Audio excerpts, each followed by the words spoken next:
Federal funds bringing new tech to Decatur County, helping deputies out in the field. Decatur County Sheriff's Office received a $15,000 grant from the Governor's Office of Highway Safety to purchase new crash tracking technology. Officials say the system will allow deputies to file and upload accident reports electronically while also noting problem areas in the county. DCSO also purchased updated mobile printers and digital license scanners for crash scenes or routine traffic stops. Officials say the advanced tech allows deputies to close out calls quickly and efficiently in the field.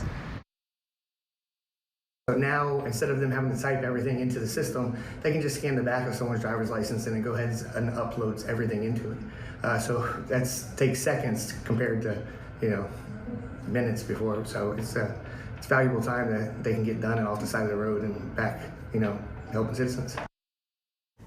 I'm told the new tech is in every DCSO patrol car, and some have already started using it in the field.